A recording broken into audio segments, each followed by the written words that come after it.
Hi, I'll pick up in this video where I left off in the last. Die Triller ohne Nachschlag lieben eine heruntergehende Folge, Figur 28a, und kommen überhaupt über kurze Noten vor, B. Wenn viele Triller hintereinander gehen, C. Wenn eine oder mehrere kurze Noten drauf folgen, welche die Stelle des Nachschlags vertreten können, D. So bleibt der letztere auch weg. In diesem Falle muss die Zeitmaß bei dem mit Stern markierten Exempel nicht die langsamste sein. Die Triolen verschont man ebenfalls mit dem Nachschlage E. Bei der letzten bleibt er allezeit weg. Bei den ersten dreien hingegen kann er allenfalls nur allein bei sehr langsamem Tempo angebracht werden.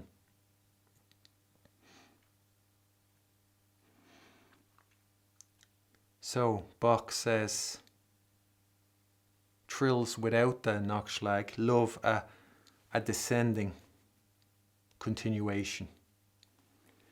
And there you can see figure 28a illustrating that. And you can try it and wonder, is that true?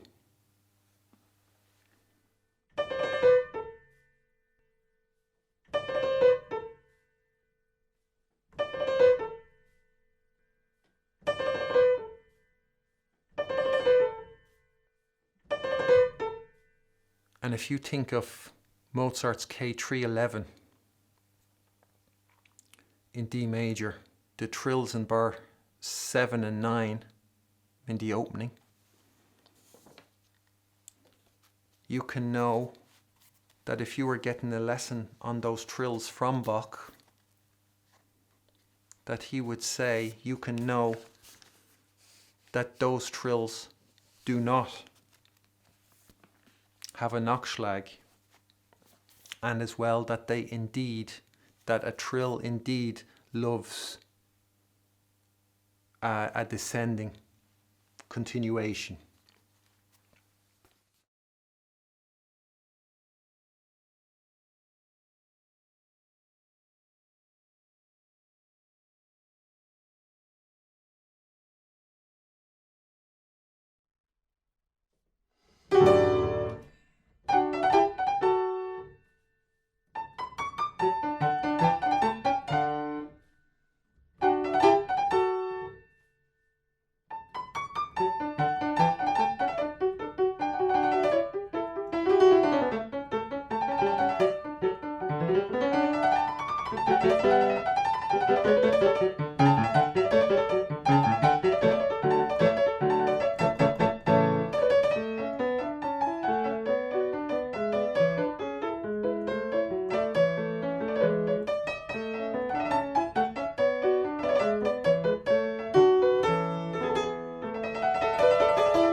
And that they generally occur over short notes. And there you can see figure 28b, and that all these trills that he's indicating here, none of them have a Nachschlag. So I'll play the first example. And so you might hear that I'm playing it where the descending second, it takes the place, the short note following the dot takes the place of the Nachschlag.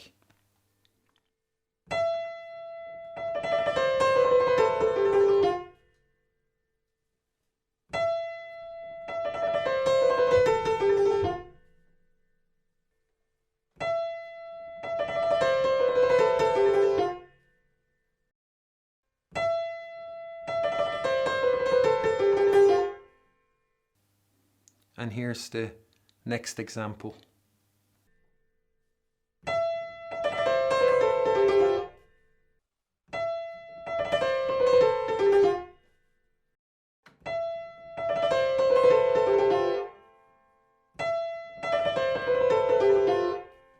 And so if you look at figure 28C, this is where Bach is indicating how, you know, when many trills come after each other, that they as well do not have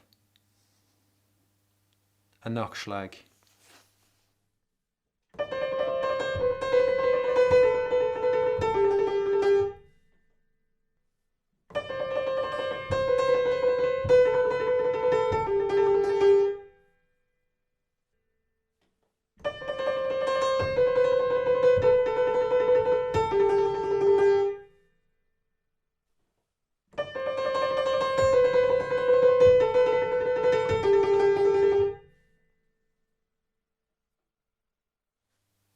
And here are the examples for D.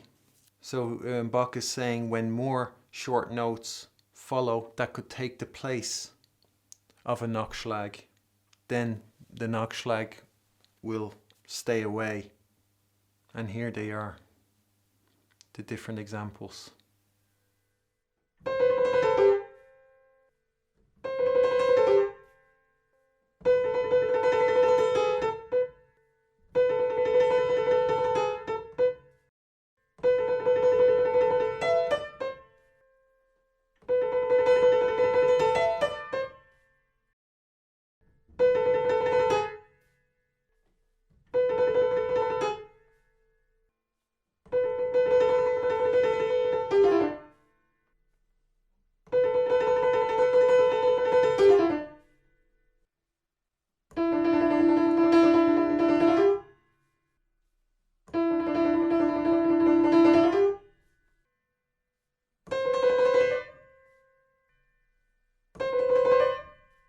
And so that last example marked with a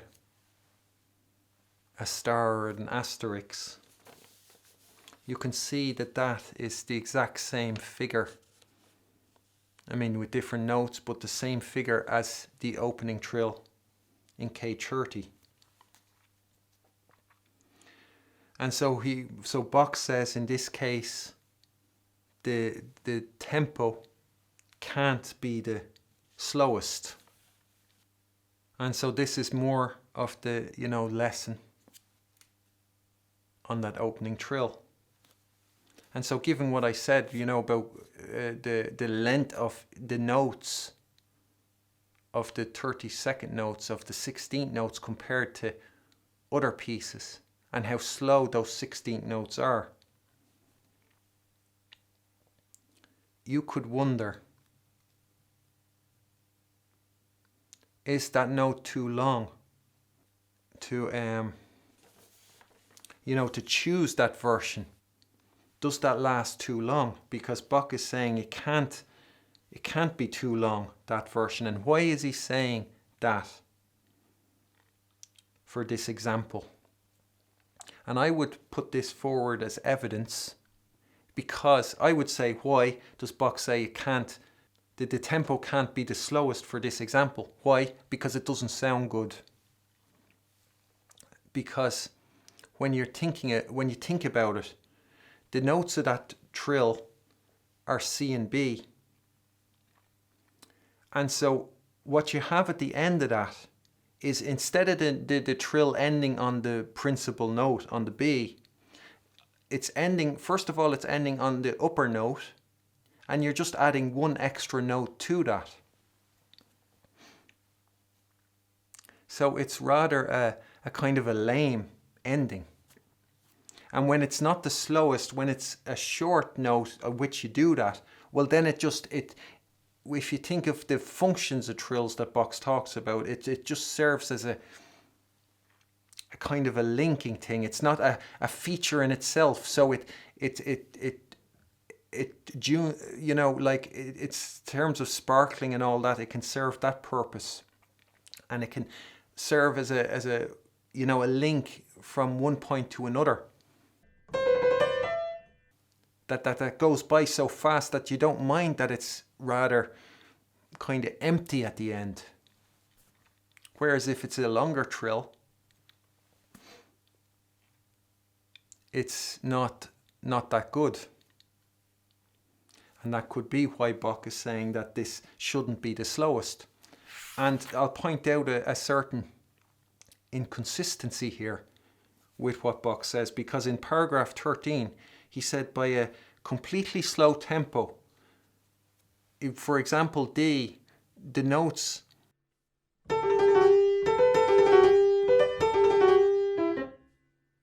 and then he said there is, however, it's not really a inconsistency, but there's a bit of extra information that he hasn't said included. He said you're not obliged to perform this example with Nachschläge, so with afterstrokes, as long as you hold out the trill. But in that figure, in that example D is exactly that figure where he says it can't be the slowest, the tempo can't be the slowest with this example, with this asterisk. Whereas he's talking about examples which are, the tempo is ganz langsam, very completely slow. So that could be evidence, since he doesn't recommend, he doesn't want that first figure in D, the trill without a Nachschlag, to be performed, or like that the tempo can't be that slow, can't be the slowest for that figure. And here he's talking about a completely slow tempo, that he can't be too fond of that being performed, the D being performed, that first figure in D being performed without a Nachschlag, given that he's talking about a ganz langsamer Zeitmaß.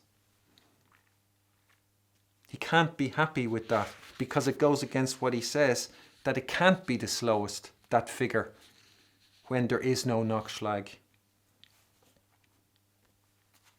And so what would need to be said there, what he doesn't say, which means he's not necessarily being inconsistent, but what he might, to join those two things together, Bach might need to be saying that, but it can't be ganz langsam. If you're going to perform that example D,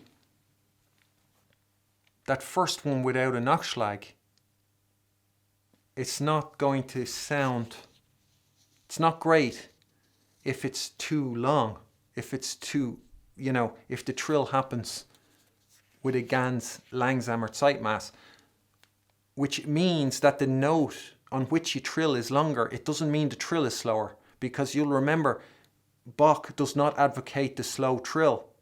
He said a fast trill always elevates an idea more than a slow trill. So the tempo does not determine the speed of the trill, but it determines the length of the note over which you're trilling. And I would say, if I was talking to Bach here, I would say, Bach has said that the a trill with a Nachschlag, a directly ensuing steigende Sekunde, so an ensuing rising second. So like in that example, that would be the D. Tolerates that Nachschlag rather than a directly ensuing fallende Sekunde, or the B, in the case of that example C. He says that. I would as well say to Bach, what I would talk to Bach about would be that a trill, that the opposite can be said maybe about a trill without a Nachschlag, that it rather, obviously, you can find out for yourself, but you hear from Bach that Bach has found out for himself that a trill without a Nachschlag loves a descending continuation. And I would say that a trill without a Nachschlag rather favours a descending continuation than an ascending one. And that the trill without a Nachschlag, its relationship to an ascending continuation, just like in the opening of K330, just like you see in that example there, that it has the same relationship to a trill without a Nachschlag that the descending second has to a trill with a Nachschlag, namely that they're not ideal. They don't work that well. And that could be the reason why, Bach didn't say that. But I could say, Bach, would you agree with that? And then I could ask him, and so would that be why that example with the star can't be this, that the tempo for the example with the star can't be the slowest, because you want that to go by quickly. Because the trill without a Nachschlag, an ascending second following suffers a trill without a Nachschlag less than a descending second following the trill without a Nachschlag. And that would explain why that example can't be the slowest. And then, and you can then wonder, like in your lesson from Bach, you're learning what Bach's opinion is about that opening trill. So the length of the note, he's not too fond of that other version of what will be recommended, how you can play the trill, where you just add those two notes onto the end of the trill without a Nachschlag. That's not necessarily wrong, which isn't wrong, but is it good? And would Bach say, that note on which you're trilling in the opening of K330, it's a bit too long for that. I'd play the Nachschlag.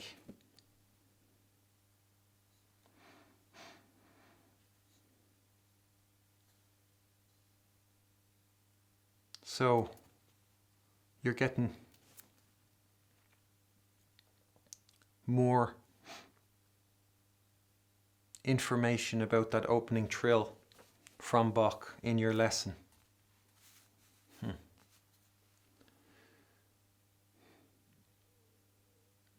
And so you triplets you spare. Likewise, you don't play the Nachschlag. And when he says the last one, it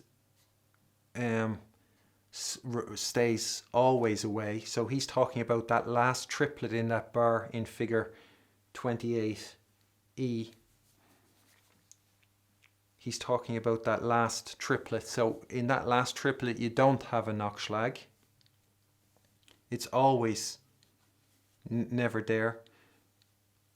And if need be, only with a very slow tempo can you add a Nachschlag to the trills with the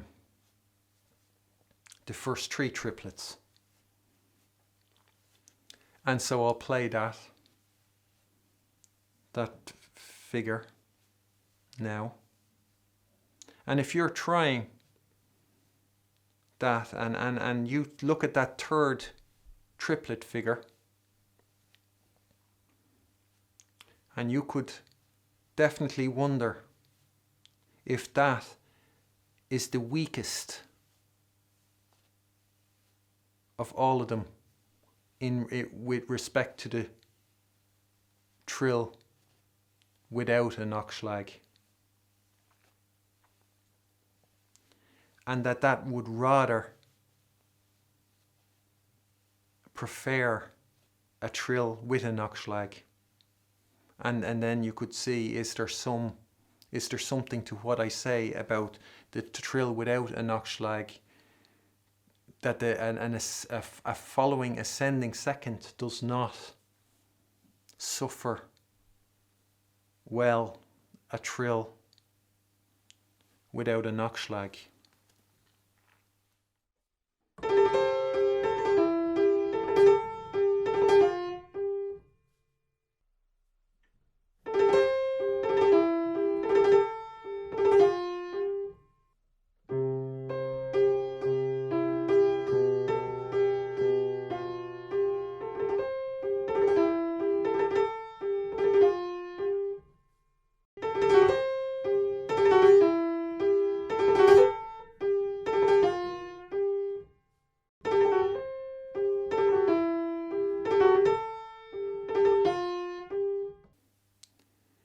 Ein mittelmäßig Ohr wird allezeit empfinden, wo der Nachschlag gemacht werden kann oder nicht. Ich habe dieses wenige bloß Anfängern zu gefallen und, weil es hierher gehört, anführen müssen. So, Bach says an average ear will be able to tell or feel where a Nachschlag can be done or not. And that he just added this little just to, oblige or to please beginners. And because it belongs there. That's why he included that. And if you think of early music and what characterizes the way the trill without a Nachschlag rather characterizes the early music, performance, movement, whatever you'd want to call it. When you think that that if it wasn't for me, that student, under the guidance of all her Lilliput professors, she was studying early music, would have been performing that trill at the end of the piece over a fermata without a Nachschlag. If you think of Beethoven's Moonlight Sonata, that I'm probably the only person that none of the Roll of Honor will have performed that trill with a Nachschlag. That I might be the only person who's performed that trill with a Nachschlag. If you think of, like the third movement of Das Lebewohl, Les Adieux, and the trills in the left hand, that I might be the only person performing, adding a Nachschlag to that trill. If you think of all those places where the Roll of Honor do not play a Nachschlag, one could wonder that they do not possess the ability to be able to feel or know where a Nachschlag can be done or not. And that they possess, what they have is something less than what Bach would consider an average ear. And when Bach says an average ear, he's talking about a normal ear of a person in his day. So that would mean that the ears of the Roll of Honor and Lilliput are inferior to the ears of people nowadays. And it's good he still included it, even though he thinks it's just for beginners, because it's all information that the Roll of Honor, that Lilliput doesn't know. Even though they're meant to be the best of the best, the leading experts. There's information that, the likes of Kissin or Sokolov could learn from in these paragraphs. If you think of the performance of a trill on the dotted note, they don't know that the note following the dot is to be played shorter than the notation indicates. And it's like that when you have the wrong piece of a puzzle, when you put the right piece in, everything around it starts to fit. And that can be heard as well in the opening of Das Lebewohl, the first movement. In my upload. In the second movement of Das Lebewohl. And that will as well apply not just to trills over dotted notes, but dotted notes in connection with a turn. You can hear it in my Fantasia, what Bach is talking about in paragraph 14. And the difference, my version, in my version is compared to all of the Roll of Honor. You can hear it in the second movement of the Tempest Sonata that I uploaded, what Bach is talking about and how I play that like nobody else plays it. There's not a single other person playing it like I play it. And these are all, that is a lesson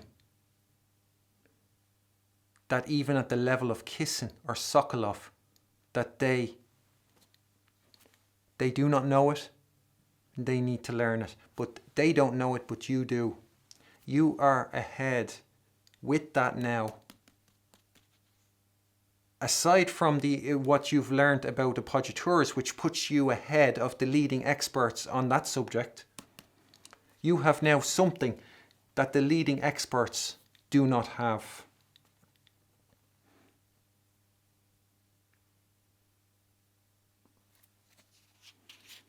And when you start to incorporate what you're learning here in these paragraphs, you will find that you will have, that your ear,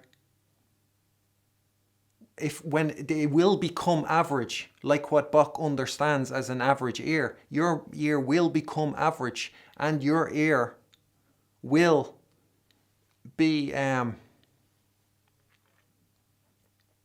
able to sense or feel where the Nachschlag can be done or not.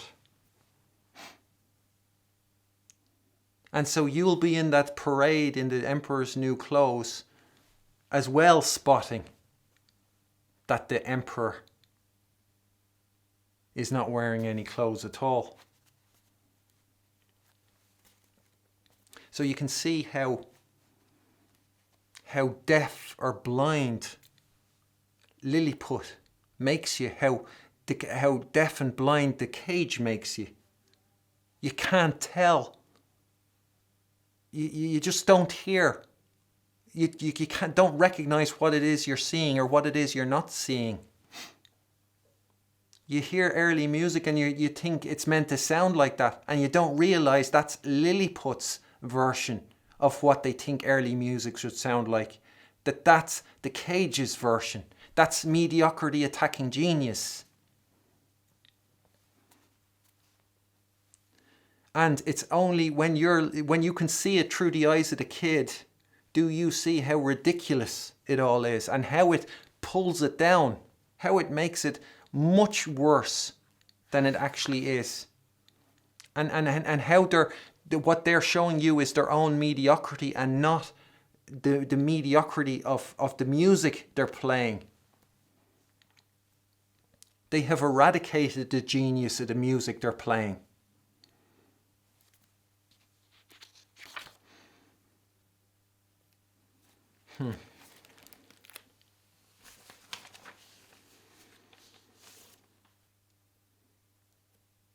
And if somebody wants to point out the trill in the Moonlight Sonata and say I'm wrong because what follows is a descending second, a G sharp follows that trill, therefore that trill shouldn't have a Nachschlag, well then you're not paying attention to what Bach says, that a somewhat long note, which that A, after the chromatic scale, the trill in the A would qualify, always has a Nachschlag. And try and find another version of that movement where a Nachschlag is performed. And then tell me these people don't need that lesson.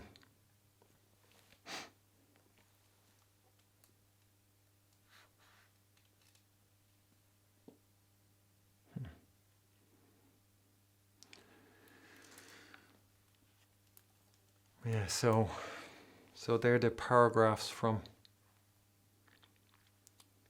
13 to 17.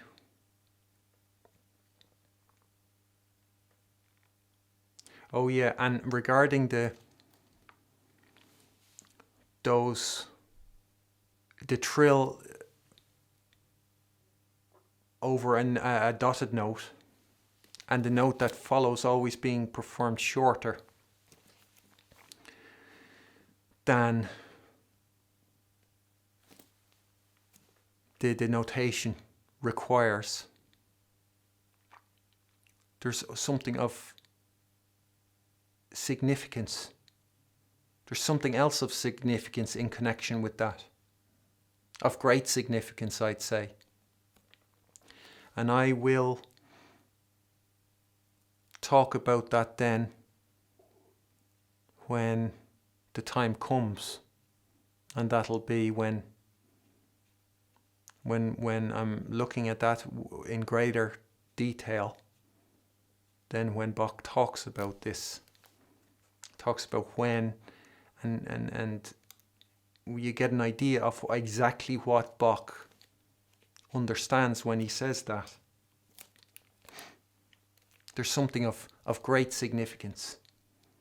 And so that means any professors, any experts are free to tell you what that is before I tell you.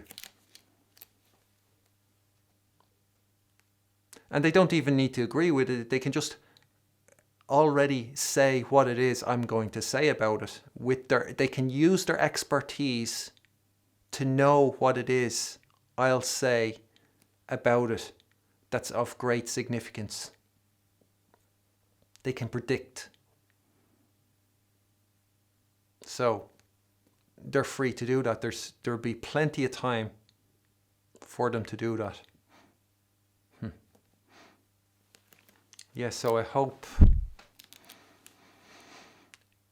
it should be groundbreaking. It is groundbreaking what we're learning here. It changes our understanding of the music. Mozart sounds different than Lilliput, than the Roll of Honor are playing him. It's not the same. And there's many more things that Lilliput are oblivious to and ignorant about.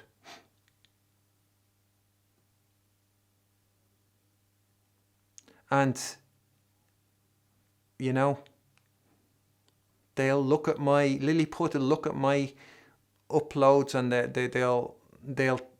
they'll tell me I'm making mistakes because of their ignorance. But we'll see who is blind and who isn't.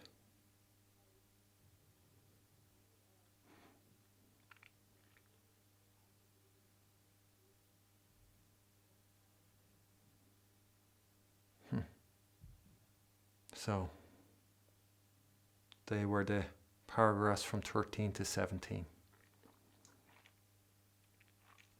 Thanks. Bye.